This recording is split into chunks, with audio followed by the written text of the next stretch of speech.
Catch a Cooch from the Carlton Footy Club. You're listening to the Coaches Panel. James Walker here from the Brisbane Lions. Jason Johannesson from the Western Bulldogs. Luke Parker here from the Sydney Swans. It's Rory Sloane here from the Adelaide Crows, and you're listening to the Coaches Panel. Matt Shaw, Melbourne Football Club. This is Matt Fyfe from the Fremantle Footy Club, and you're listening to the Coaches Panel. Hello, my friends. You and I are pretty much halfway through the AFL season. First week of the multi-bye rounds out of the way. And plenty of stuff to talk about here on this episode of the Coaches Panel. Thank you so much for taking the time to tune in, whether it be through Spotify or iTunes. We appreciate you hanging out with us. Look, a couple of members of the panel joining us with the big stuff to talk about.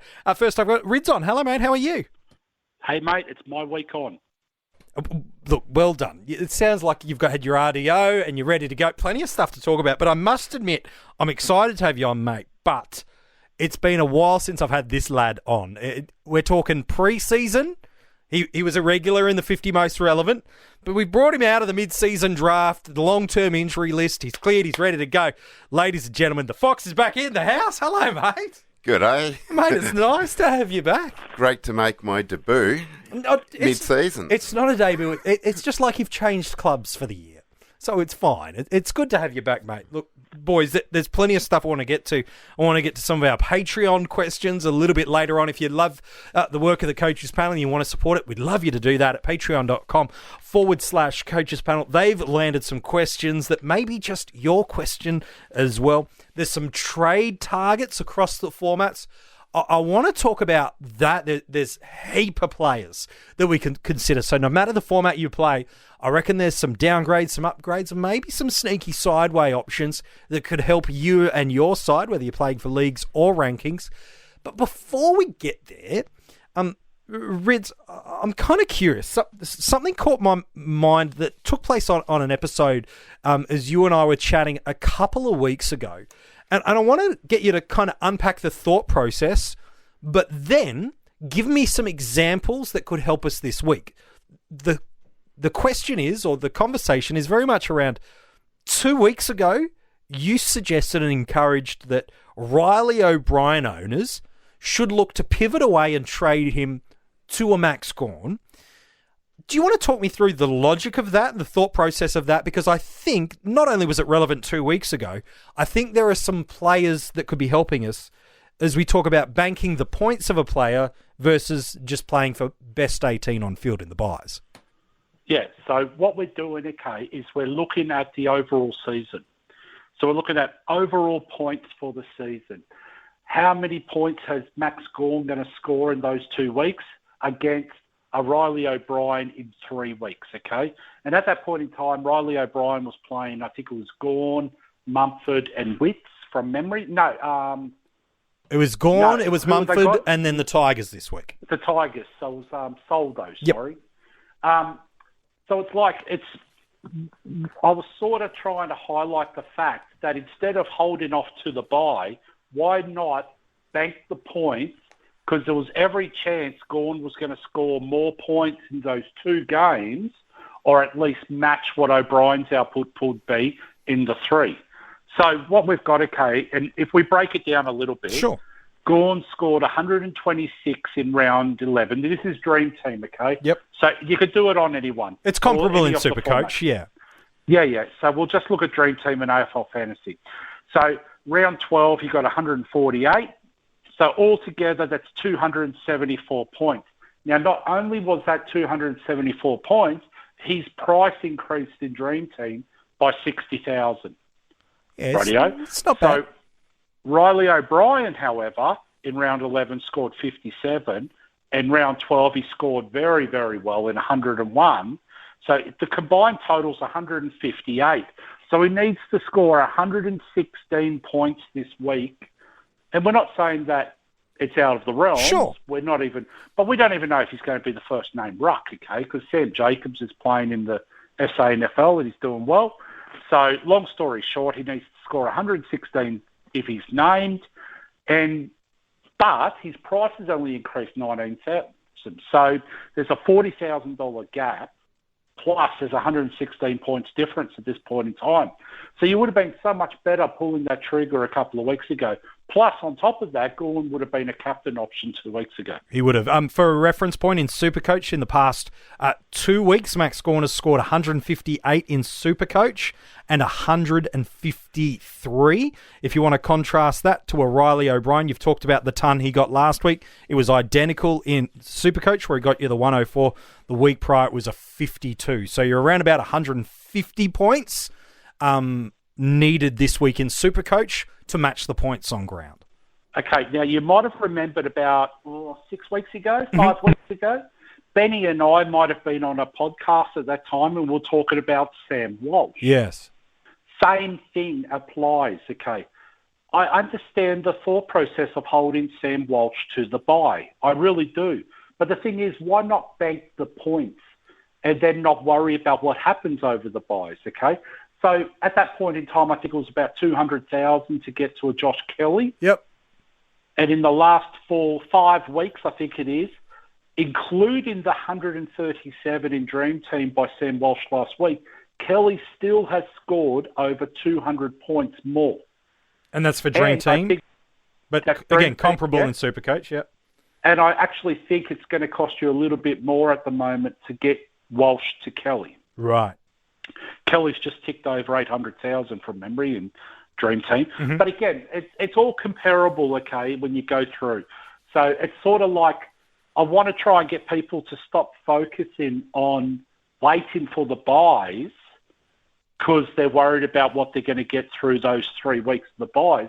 If you've banked 200 points, who cares if you've scored 100 points less for that position on one round? Exactly. Well, let's talk about Sam Walsh in contrast in SuperCoach. Again, using that as an illustration. SuperCoach came off a 141 this week, but the 4 weeks prior, so, you know, was a 70, an 80, a 93, and a 67 in Dream Team and Fantasy. Huge 137 this week.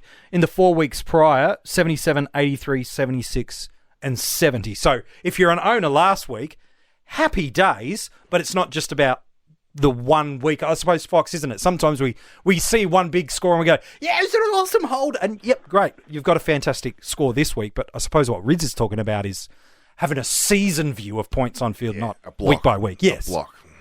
Yeah, exactly. Is that something we can sometimes, I'm keen to get your thoughts on Rids in a sec. Is that sometimes something we do as a fantasy coach is we think of this strategy and using Walsh as the example, using O'Brien as the example where we go, I can run him to the bye and I can get this extra player on field, but not think of the 200, the 100, the 150 points we could make if we adjust our plans accordingly? Absolutely. Creativity is the word.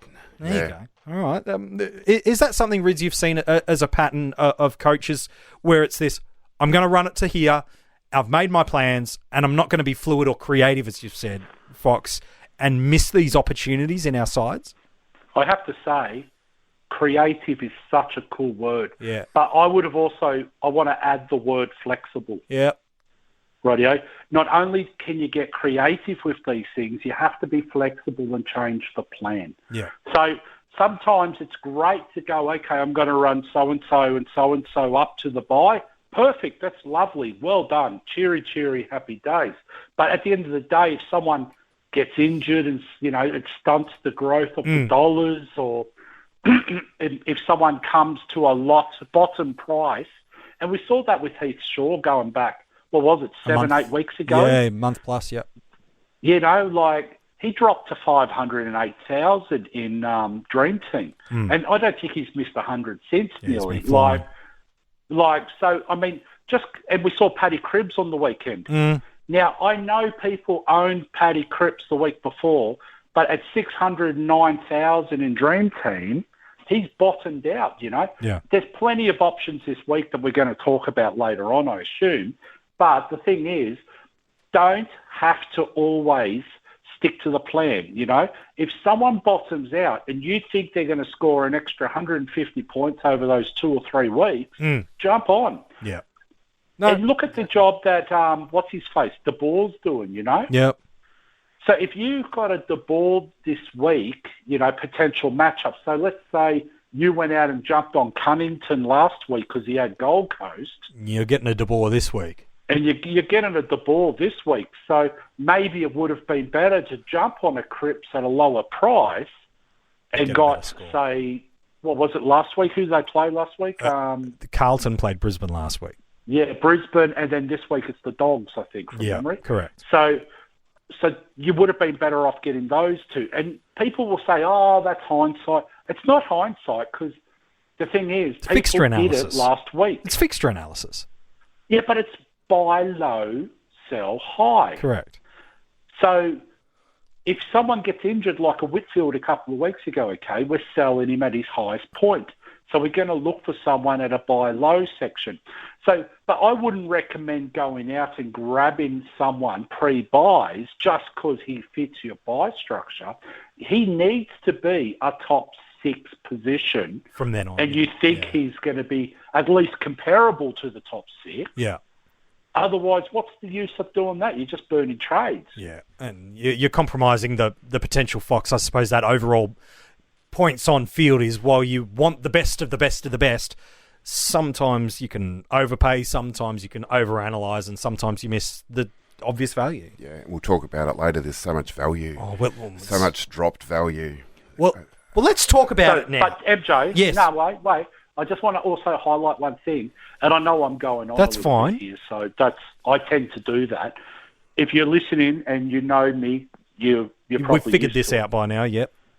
So the fact of the matter is, okay, it doesn't matter if your focus is overall or league. No, of course not. Why not get the most points your team can score? You're still going to need to have those league wins if you're in a cash league or against mates or whatever else. It means jack squat what your focus is. It should be the same principle along the line. You want your team to be scoring the most possible points as early as possible in the season for as long as possible. Yep. Really pretty simple when you navigate fantasy football. While luck is a factor in it, it's quite simple, and sometimes we overcomplicate it with a few different bits and pieces along the way.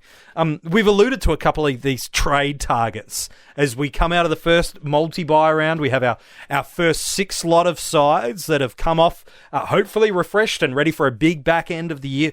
The sides that are taking this week, that are now had their week off and coming on: Essendon, Port Adelaide, St Kilda, Fremantle, Western Bulldogs, and the Hawks. I do want to get some thoughts on some premium guys and which big dogs are worth going after that may be top price. But before we get there, Fox, I guess for you, I know SuperCoach is certainly your area of specialty. You play all the formats, but that's more your bag, is SuperCoach. Is there some value for us to be looking for? Because this week is a great week to make some trade aggressive moves, not just upgrades, downgrades, sideways moves. Who are some guys, some obvious and some left of centre options that we could be looking at for SuperCoach to trade in this week that have come off the bye? There's a bucket full. There's a crud load, hey? There's an absolute bucket full. But I had this funny moment. I was watching Sheed versus Sydney. Oh, no. Why is your first episode this year get sheeted? Yeah, sure. No, I thought I'd share it. Okay. Yeah, Sheed versus Sydney. No, it's got nothing to do with Sheed. But I was just watching that game. Yeah. I was just sitting down and then I went into a sort of a nap, sort of half time. Yeah. And I don't know whether it was a nap or I got sort of a vision, sort of or a dream. I don't even know what it was. And this more might sound silly. I'm just like this. But do you want me to share it? Oh, absolutely, okay. Yeah. Now, I hadn't had anything to drink. Here are the I hadn't caveats. had any eucalyptus no stuff. melatonin, no eucalyptus, nothing. I'm not on medication. Okay, all right. But I slipped into a little bit of a sleep at half time. And I was on a beach. Yep. And the sun was out. And I was looking into the sun, and the surf was there in the background. And I saw a couple of figures walking out of the surf. Now, the sun was in the way, so I couldn't actually figure out what these figures were. But as they came closer to me, I could see that one was a woman and one was a bloke. Right. And my attention was more on the woman than the bloke. Thanks, Fox. But as they got closer to me, the woman was actually pointing at the guy. Okay. And I was, why would I want to be looking there? And they they came closer and closer, and then I got it. I actually got it. I actually could see who that guy was. Yep. And it was Justin Westhoff. He was coming out of the server. It was beard and all. And then oh, that's the best. And and I'd been thinking early in the day because my forward line and rucks are pretty crap. And I was thinking, who would be? Why not bring in Westhoff? No, who would be there for me? Oh, nice. Who would be there for me? Oh, this is the best story ever. So anyway, I think he might be the man to bring in this week. If your forward line, like if you're carrying those forward guys like Parker, there's a lot of them, Petrocelli, who else have we got? Corbett, Bolter. That St Kilda guy. Who's that St Kilda guy? Parker. Young, yeah. There's full of them. My team's full of them, actually. I was thinking, and then I sort of looked at the numbers. I looked at the draw, and I thought, this is good. This is mighty good. Like Port play Freo next week, and then they've got 4 at Adelaide Oval. Dixon is very close to a comeback. He may not make it this week. It sounds like he's playing Samful this week, yeah. But he'll be probably playing forward against a depleted Fremantle defence. Yeah, no, Alex Pearce, yep. There might be some good points in him this week, and then when the big bloke comes back, he probably might get that role, that nice back in the role. middle, yep. And if you look at the numbers, I know the magic number plays a little part in this, but sure. From the price that he was at the start in SuperCoach, he's 35%. You can cut that off his price, off his starting price. He's just dropped shy of 190,000. SuperCoach, yeah. Yes. 187 to be exact. Oh, thank you. 32% in DreamTeam and 29% in AF. Are you doing percentages and ratios over there? Just percentages at the moment. I'll save the ratios maybe for another pod. But I thought, wow, he's the man for me. He may not be the man for you, but I sort of got it on the couch. So if you get it that way, he's coming in. He's coming in. So hallucinations is how we're suggesting our trade targets. It was nothing medical. Nothing medical. It was pure. Okay. All right. I don't know if it was a vision or a dream. It was something. Oh, it was something, mate. And we can talk about this next week and the week after. All right. To just see where this all sits. I like it. In terms of value for money, like in SuperCoach, we're purely talking, 362. While he's only had, probably a handful of the scores that owners would be hoping for. You're right. That fixture coming up, Fremantle at Geelong's a little bit more difficult, granted for that one, but then it kind of opens up a little bit. Hopefully, Geelong he won't be playing that forward role because they've got a very strong defence. Hopefully, he'll be on that. Well, hopefully Dixon. Will that's down true. There. Then it's Bulldogs, Adelaide, Brisbane. They're the 4 games from Geelong to Brisbane that are Adelaide Oval. Then Richmond at the G, GWS at Adelaide Oval, Essendon, Sydney, North Melbourne, and the all-important final round of the year is up against Fremantle at Adelaide Oval. Yes. So did Westhoff have clothes on in that vision? I don't do that to me. They were red Speedos. Oh, you're thinking of Tony Abbott. But like I say, my concentration wasn't... I was being told to look at him because he'd be there for me. Okay, we need to move to the next player, and I'm really nervous about how you're going to get to this player. Can I actually just throw someone else in with that? Robbie Gray. Is there a vision of how you got to Robbie Gray, or is it just pure the value? I woke up, but I think he was there. I think he was in the waves. Okay, I'm curious about Robbie Gray. Are you worried? I know he's under 400,000 in SuperCoach and comparably very, very cheap. Well, that's probably more his preferred scoring format in terms of historically he's always scored better there than DreamTeam and Fantasy, given the impact that he has on a contest. Are you worried about with Rockcliffe coming back from injury this week? It sounds like Ken Hinkley's going to give Ollie Wines one more game in the sample before bringing him back in.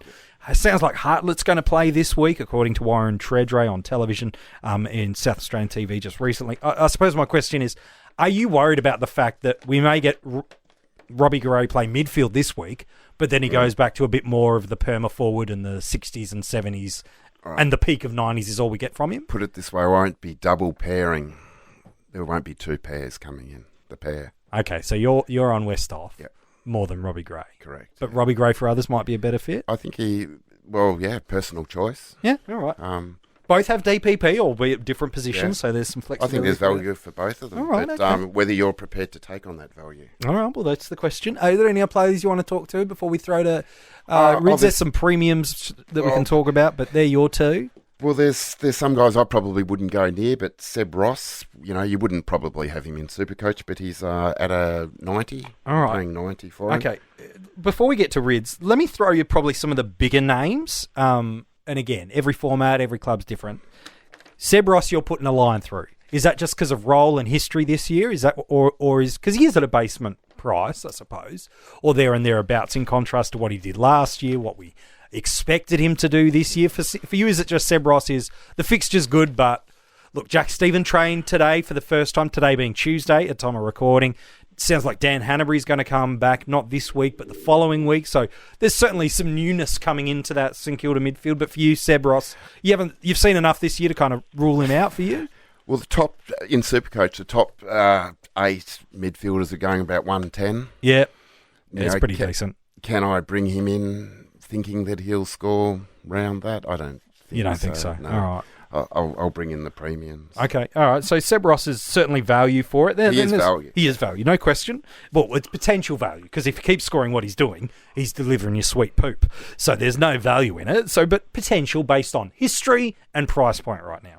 I want to throw two other kind of midfielders. One's certainly as cheap as I've seen him in recent time. Another is a pretty popular guy coming in. And again, we're purely talking SuperCoach. Rids will talk Dream Team and Fantasy with you in a second. Jackson McRae and Zach Merritt. In SuperCoach, McRae's been better in the past 5-6 weeks than he's been in Dream Team and Fantasy, where I think he's had 1 ton in that period of time. SuperCoach being strong still, but he's still pretty cheap. Is McRae a viable trade-in target for non-owners right now? Yeah, you, Fox. All right. Absolutely. Okay, great. Absolutely. He's got 6 out of the next 7 at Marvel. Ooh. And 3 of those are Carlton, St Kilda and Fremantle. Yeah, it's pretty handy. I think that's handy. Who are you comparing him? Well, comparing him to a Merritt or someone? Well, let's talk about Merritt because, again, they're probably two guys I'm hearing a lot of talk across all formats. But purely in a SuperCoach sense, they're guys that still present value. Look, Nat Fyfe's probably the big dog SuperCoach. That if you don't have him, he's probably the real big scream pick-me midfielder if you're paying up big dollars for. But someone like a Zach Merritt is averaging quite solid enough across the past 5-6 weeks and most of the year as well, since a pretty slow opening month. Is he someone still worth picking, or is there better value if you're looking for it? Or I couldn't do it. Why is that? At the moment. Not with his... Just for SuperCoach again, we're talking about. Well, he's got Hawthorn next week, and then he comes up against a triple... have a listen to this. West Coast Eagles, possibly Hutchings. GWS, possibly De Boer. And then Sydney, Hewitt, Clark. So 3, 14, 15 and 16, they're pretty much very dangerous, aren't they? Bringing in someone. Absolutely. Yeah, Rids, for you, is it similar? Well, I suppose we'll talk Dream Team and Fantasy. We'll come back for a couple of big premiums across all of them. But is Merritt in the same consideration for you in Dream Team and AFL Fantasy, knowing that month that's coming up? Is he, he's been good, but look elsewhere? Well, I couldn't go him at his price in Dream Team. 780,000, are you kidding me? No thanks. You'd rather the value elsewhere than hey, mate, you know I love Zach Merritt. Yeah, I know you're a big fan. I rate him.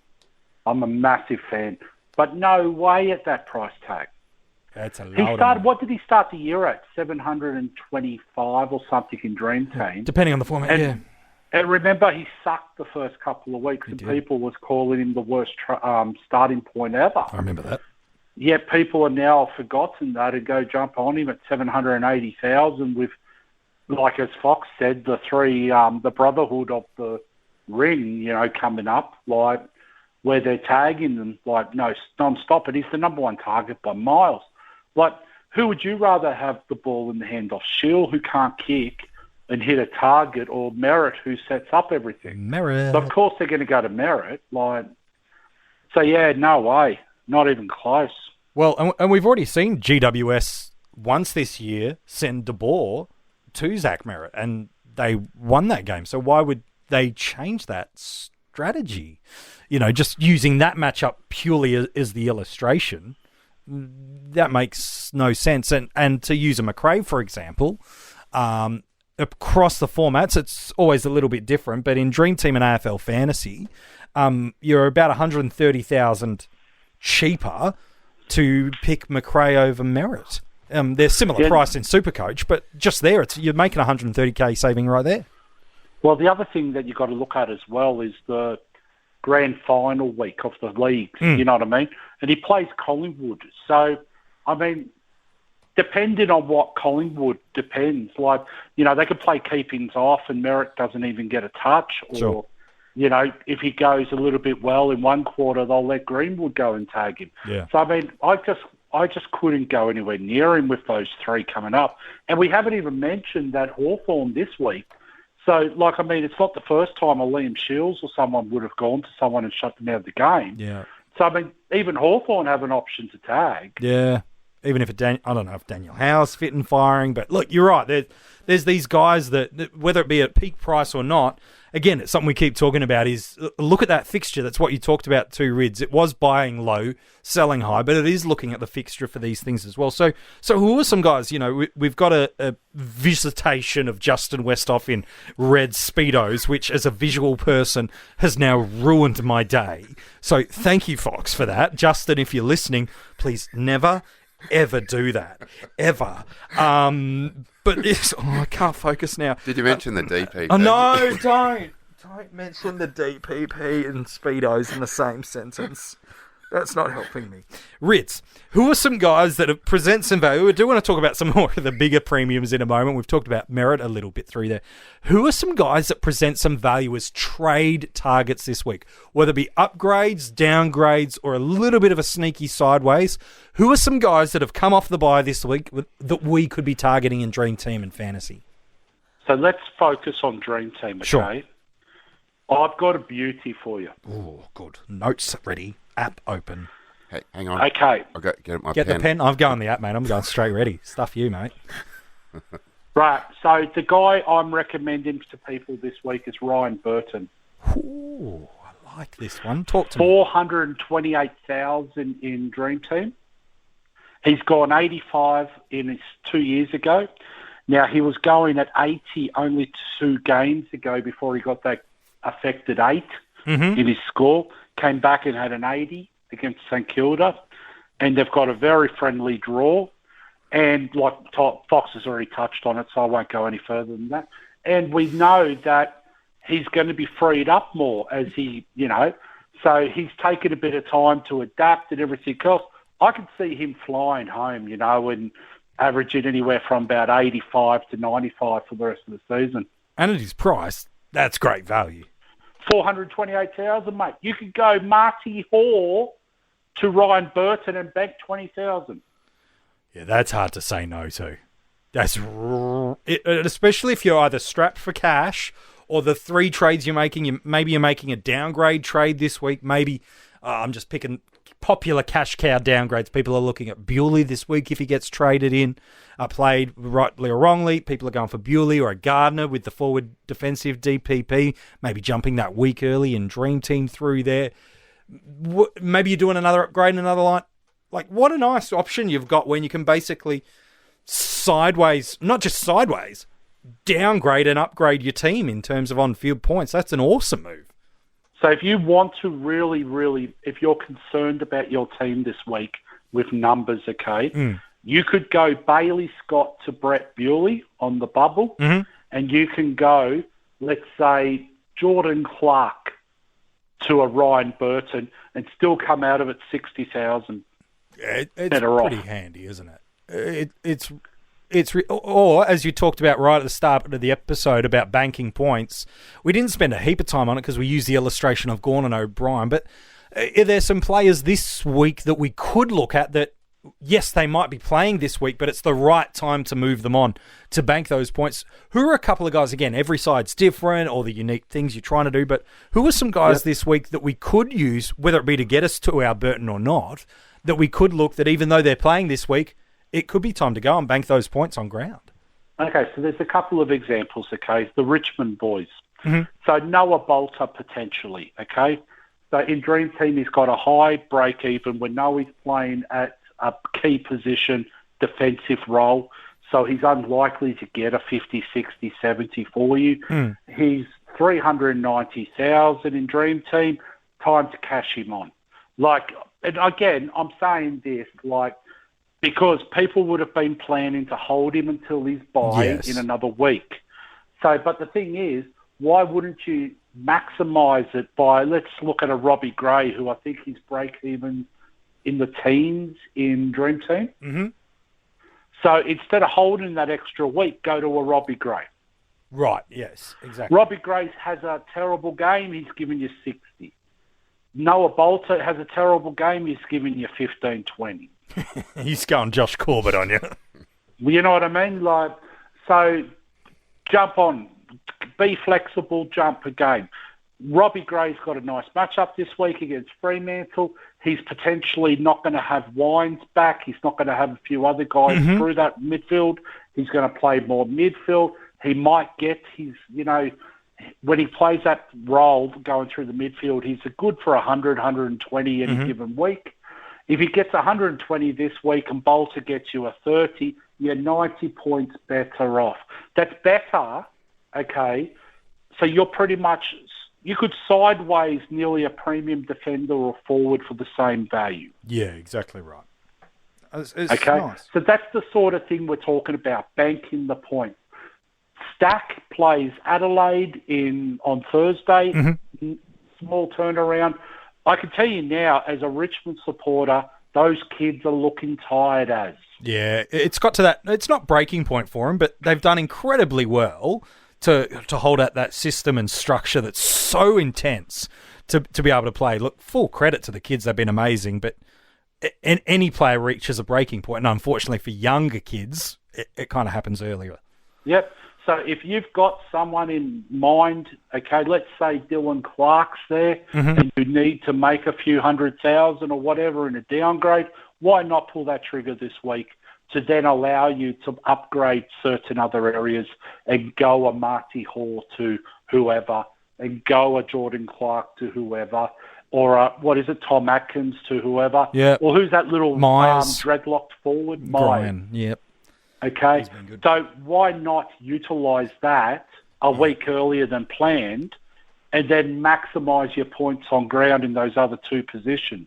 So then what happens, okay, is, yes, you're in essence trading someone who's playing this week. And yes, you may have 17 on the field, but you might have 2 extra premiums. Yeah, it's about the premiums. From that downgrade, rather than bringing in someone, and again, I'm not trying to be harsh or anything, but a Gardner type or a Young type who might only score you 15, 20, 25 points for the game. Yeah, every point helps. I get that, but you're going to have much more confidence in 14, 15 premiums on field and a handful of rookies than you are 12 premiums and 6 rookies on field.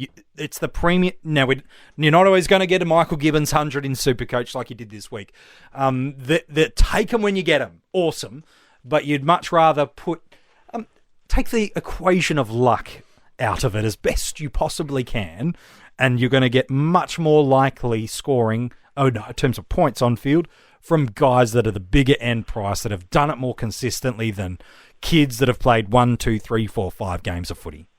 And so, Michael Gibbons, I'm happy you mentioned him, okay?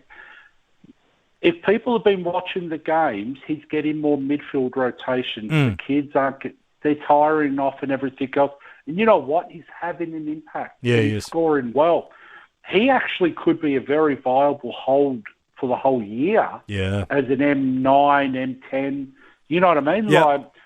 So it's up to the team. Each team is individual and it's a unique team as a whole, but you may end up holding Gibbons and upgrading everyone else, Or if you need to, Gibbons is going to be 400,000 after this week in Dream Team, and that's an easy jump too. And again, this is where the formats are different. Sure. I would actually say a Seb Ross is very viable in Dream Team. Yeah. He's going at the same average as SuperCoach. We know the averages are slightly different from Dream Team to SuperCoach from those premium mids. So a 90 average in Dream Team means he's very comparable with a 10-point increase in output. Okay? So if he gets up to about 100 from here to the end of the year at 590,000, all aboard, you know? Yeah, look, it's hard to pass. But there's other names. There's other names coming through. Taylor Adams won't be far away. Yep. Paddy Cripps is still gettable this week at a very decent price tag. Of course, he's going to have a bye next week. Yeah. But if you think Cripps is going to score in the top 10 midfielders between now and the end of the year in total points, do it. Yeah, get it done. All right. Bank it. Get into it. Exactly. You've given us Burton. We spent a bit of time on him. Who are some other guys that present value for us? You've mentioned Seb Ross in Dream Team is certainly an option. Again, that fixture looks quite nice from a St Kilda perspective. Are there any other guys before I want to hit you with some other names to get your lads' thoughts more on the bigger end big dogs? Are there any other value options for us? Yeah, so I always look at averages, okay? Yep. And then what I do is I try and work my way back from that. So if you have a look at a Rowan Marshall, okay, who's done very, very well as the number one ruck for St Kilda this year. In Dream Team, he's averaging 95. I think it's slightly more in SuperCoach. But he's in the top echelon of forwards, you know, for averages for the year in all of the formats. Yet his price is comparable with guys who are averaging 5 to 8 points less a game. So that's always a nice jumper, you know. If you have a look at that sort of scenario and you go, rightio, this guy's averaging 95 as a forward, and I'm just trying to find it here. Sorry, give me a sec. It's fine. While you're doing that, I'll let you know what his next month is like. He's top 5 for averages in forwards. Yeah. Okay, but when we revert that back to highest price, okay, this is how cool technology is for us. He is, where are we? He is 15th for price. Yeah, wow. And we all keep going on about how well Jack Billings is going this year. You know that Rowan Marshall's averaging roughly 3.5, 4 points more a game than Jack Billings in Dream Team. Yeah, it's not bad, is it? At the same price. Yep.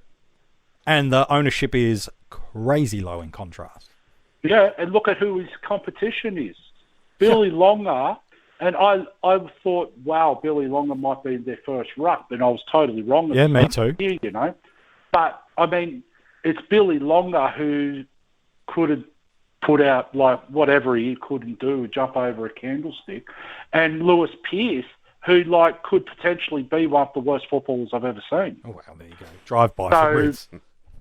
So it's sort of like he's got no competition for his spot either. No, he doesn't. Look, his next 6 weeks, if you want to know that, because all know I love my fixture.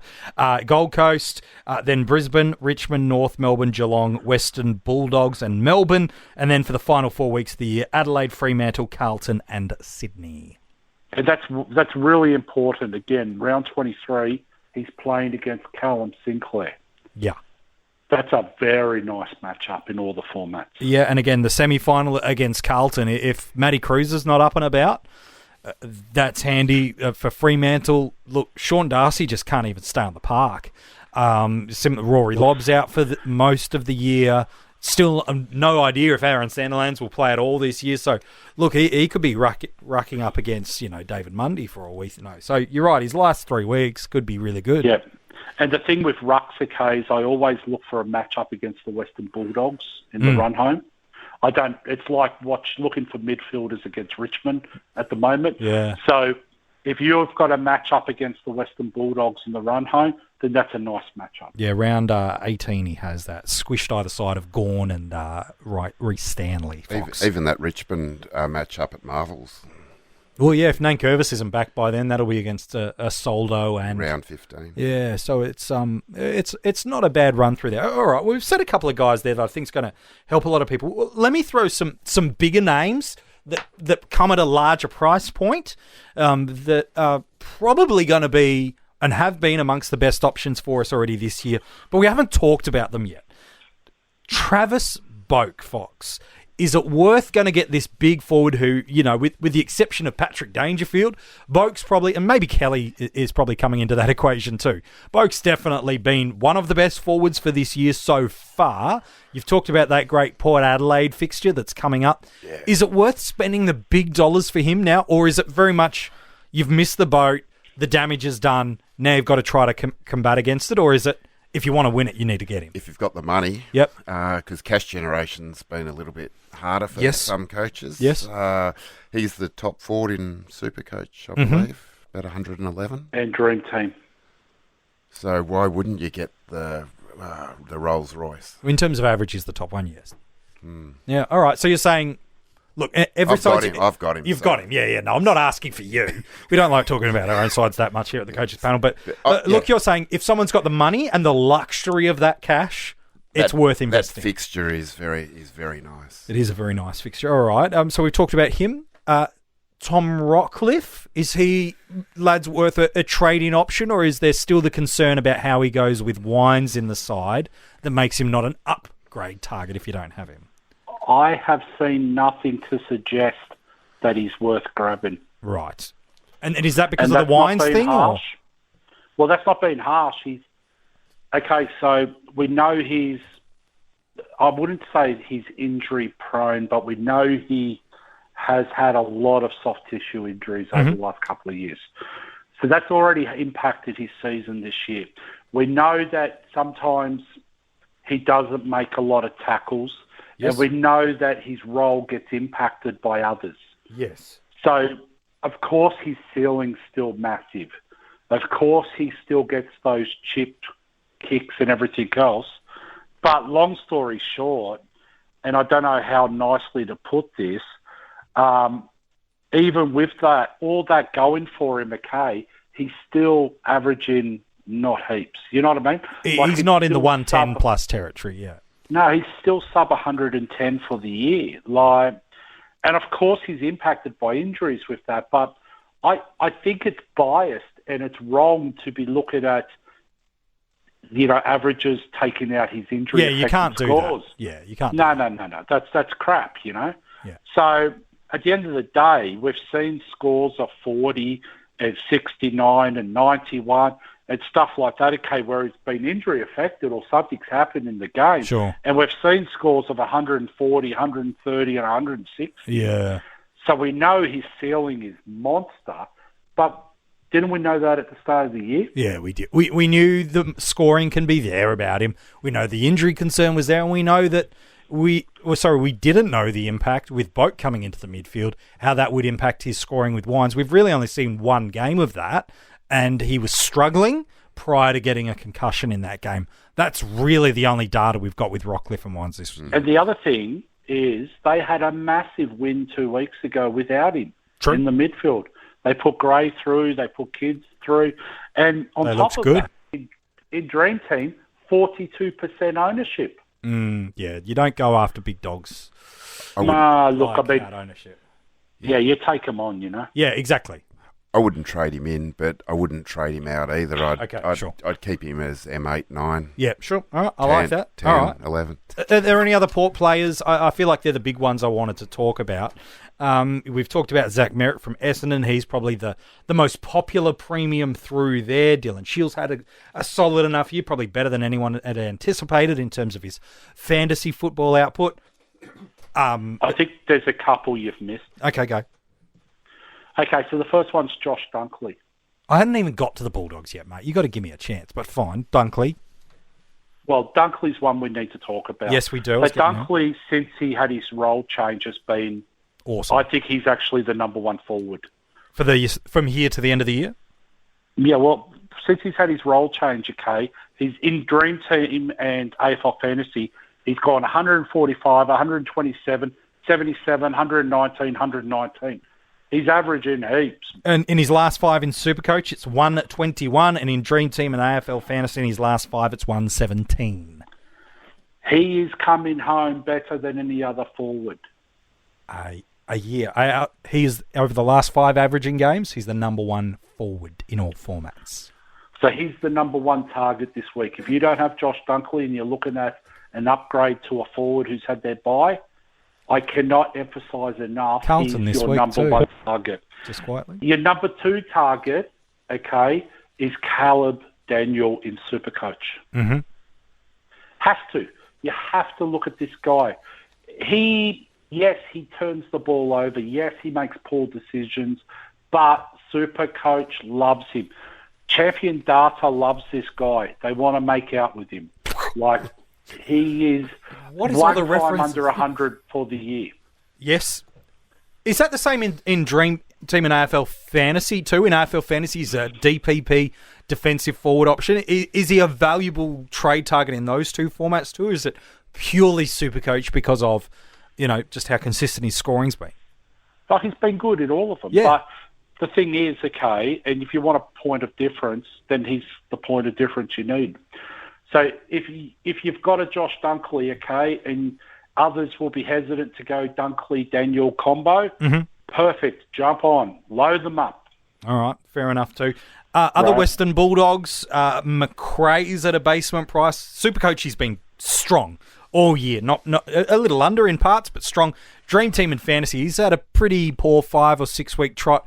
Rids, is he a guy that's out of form and out of luck and go nowhere near, or is it buy low? Well, look, I mean, he's priced at value, okay, of what he's done, but you need to see something out of this guy. Yeah. If you're bringing him in based on what you've seen in the last 2 games, then you're watching the wrong football game. He has not been cited. So whilst I love the buy low philosophy, he's really in a rut at the moment. And I think it's very similar to what a Brayshaw is. If you own him, you've got to hold him now. Okay? Just because of the price. So you've got no choice. You've got to hold him and then try and build around him and hope that he bounces back with a more significant role. So, but his role has definitely changed since last year. 100%. Even from the first 3 or 4 weeks of the year. Well, exactly. And it's only going to get worse because we know Dunkley's gone into the midfield. We know Bontempelli's spending more midfield time. They went and got a Bailey Smith. They've all got these guys rotating through. I mean, and Luke Beveridge is the wild card, isn't he? He's the John Worsfold and the Ross Lyon of for fantasy coaches. Yeah. God knows what this guy thinks half the time. Like, so something that's so obvious to me is definitely not obvious to this guy. So what's he going to do with McRae? Who knows? Like, he may end up being a tagger for the rest of the year. Who knows what Beveridge does? Who knows? So I would want to see something before I backed him in. Okay, so not a this week trade is what I'm hearing. Let's talk about some other players before we get to our Patreon questions. James Sicily across formats, lads, is he, again, probably at a peak price in contrast to some other cheaper options? Is Sicily an option for us? Is it a try to take him on if you don't have him? Mr. Fox? Oh, you going to take him on, mate? I wouldn't go there. Okay, all right. Hey, has he been suspended yet this year? I don't believe so. Well, then he's going to be suspended at least once before the end of the year. I'm taking on his behaviour issues. Okay, and look, he's been a really consistent scorer for us, but outside of 1 or 2 games, he hasn't hurt you just yet. I don't want him to hurt me. MJ, he's 633,000. Correct, he is. He's a lot of money, but again, we know he's got a ceiling. But I just hate their run home. Like, I just think it sucks. They've got West Coast twice. So I think he has to play tall defender on either a Kennedy or Darling for those games. Yep. He's got a match up against GWS in round 21 where he'll probably have to play tall. He's got North Melbourne in round 20 where he'll probably have to play tall. Yep. I just don't like that role for him. No, exactly. Well, you talk about that round 23 is West Coast Eagles. You might look at round 22 and see Gold Coast and think happy days. But you're right. From a fixture perspective, I don't really like many Hawks because of where they've got those matchups in the, again, not just in a league focus, but in a set final 4 weeks of the year where you win it and lose it in that final 4 week period. Midfielder like a Jaeger O'Meara, he's got a date with Hutchings in that final week, barring injury. And in round 21, he's got a date with De Boer. Like, that's a nasty 2 out of 4 week combo. I know Gold Coast is in there in round 22, but the scores you get over that 4 week period are not going to be anywhere near the 105, 110 average you'd hoped for over the 4 week cumulative, because he's going to struggle to get 110 across those 2 weeks. It's very rare teams do what Rory Sloane did last week and get on the end of a couple of goals late in the game and snag a SuperCoach ton. I've got a few names. Go. MJ. Okay, so I think one we really need to touch on is Luke Ryan. Yes, I wanted to talk about him and another Fremantle player. And I know the other Fremantle guy is Connor Blakely. Yes. So just on Blakely, he's playing deep back pocket. I haven't seen any midfield rotations yet. He might be building his fitness, but I just don't like the role. Like McRae, wait for the role change, wait to see something and then do it? I just don't know, because who knows what Ross Lyon is the antichrist for fantasy football.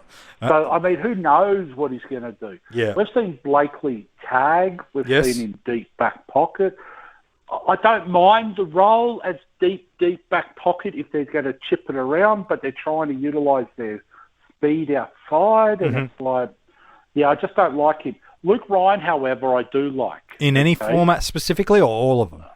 I think all of them at this stage, because I see him as an intercept-type player for them, but I also see him as he takes a lot of kick-ins. So I think potentially when more people come in, like, into the team, he could take more and more and more. Like, so Nathan Wilson only seems to grab the ball, run, and kick it 70 metres type scenario, whereas a Luke Ryan actually thinks through, the delivery and stuff. So there's one more guy that we've got to touch on as well.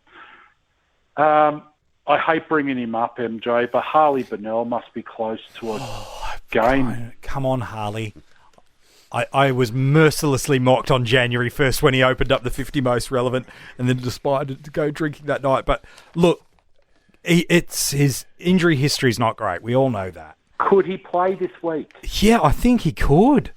No, Fox? And at that price tag across all the formats, would you go there?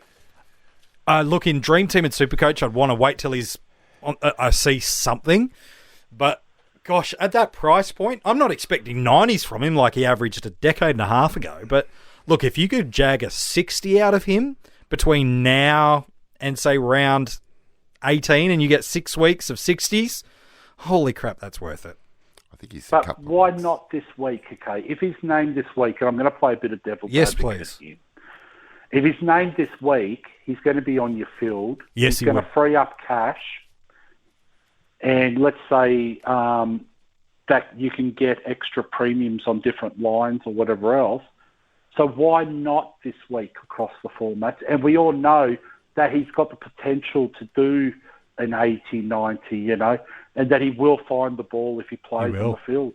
Yeah, look, he will. You just, like everything with him, is you got to know the risks. Don't be surprised if he goes and gets injured. But look, the value at that price point, gosh, it's hard to say no. It could be interesting if he gets in this week. We may see someone like a Bewley not get named, which will be fascinating. Teams, as always, decide your teams. You can have all these plans in the world, but then it gets to Thursday night, 6:30 in Melbourne or just before it, and it's like, well, there goes your plans. A little different with the Thursday night footy with Adelaide and Richmond. You kind of get 24 hours to plan with those guys, and an extra captaincy option for AFL fantasy coaches this week with Thursday night footy. But look, if someone said to me they're trading Harley Bennell in and he's playing, I wouldn't talk him out of it at all. It's a hard call. It's a hard call for Freo because Thunder had the bye. Yeah, they might want to give him one more game and see it. Well, potentially. But, they did come off a win last week against Collingwood. They did, yep. So, and Bewley was, he made an impact. He did, yep. So, I don't see it as a swap for Bewley. I see it more as you know what I mean? Yep, I do. He might come in for another player who might be a bit sore or whatever else. But the thing is, can we say no to a guy who's averaged premium scores previously at 190, 200,000. If Harley Bennell plays, he needs to be on every fantasy football coach's, at very least, radar. If you're ruling him out because of, but he's this, but he's this, that injury history doesn't matter at that price point. He's come a long way. And one more. Sorry, I know we're rambling and we're probably past an hour soon. Nearly, mate. But Dylan Clark. What's going on with John Worsfold? Well, it seems to be on Tuesday morning at the press conference, he didn't give any surety. Now, you could be listening at this point of the podcast. It could be later on in the week and you know the outcome of this, but he gave no surety that Dylan Clark would play.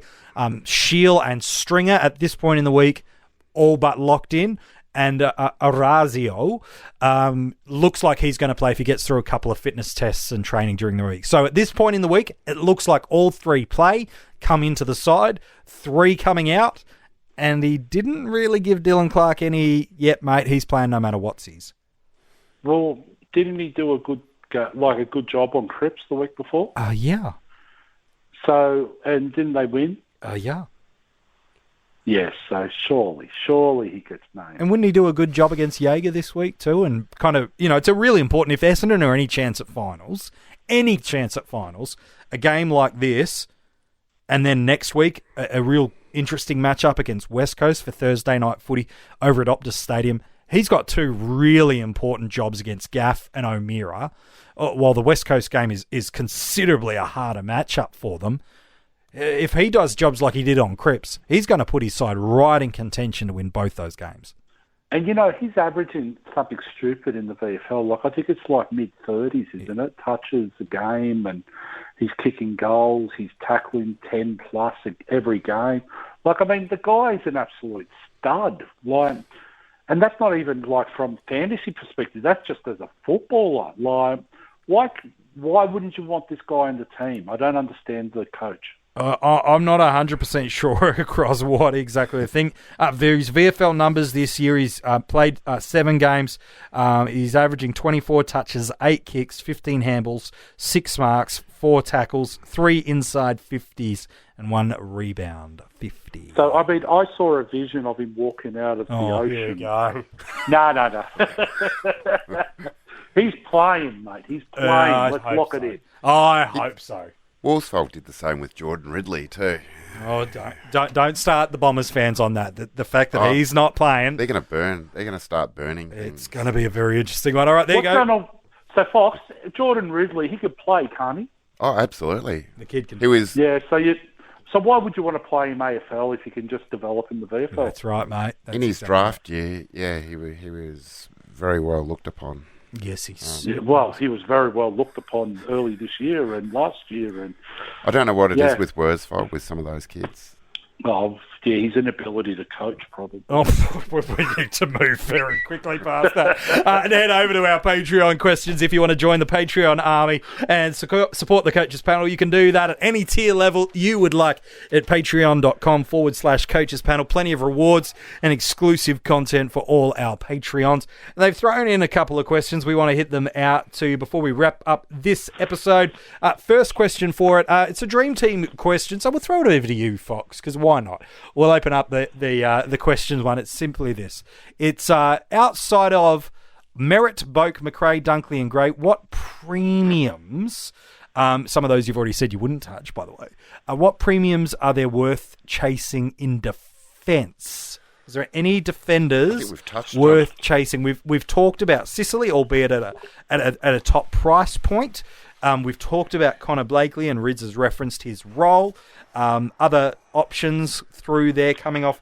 Is someone like a Hannison or Suckling of interest to you? There's not a lot Savage, in defense. Burton is the value that Rids has talked about through there. Ryan. That's a really hard question. Okay. There's no defensive premium screening him out to you, is what I'm hearing. Caleb Daniel, but again, this is Dream Team. He doesn't have defensive status there. And Luke Ryan, but there's no one really. You'd asked me that question 3 weeks ago. I would have probably said Jack Crisp. Okay, but he's not even off this bye round. Yeah. So that's fine. All right, there you go. Rids, same GDT has asked a question. Is Gardner a viable trading option? He helps structurally and in cash generation, and he's keen on more round 12 premium trade-ins than 11. He can get one of Bewley or Clark this week. He's going Bewley at this stage due to mid-trade options. This is for Dream Team again. Your thoughts on getting Gardner this week? I don't mind Gardner. I thought he showed a bit last week. So, yeah, I don't mind, but don't expect much more than 35, 40. If you get anything more than 40, happy days.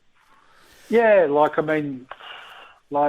goes with all of these, useless little rookies that, they're only going to score you 30 or 40 on any given week, so don't expect 50s, 60s, 70s. Just be realistic.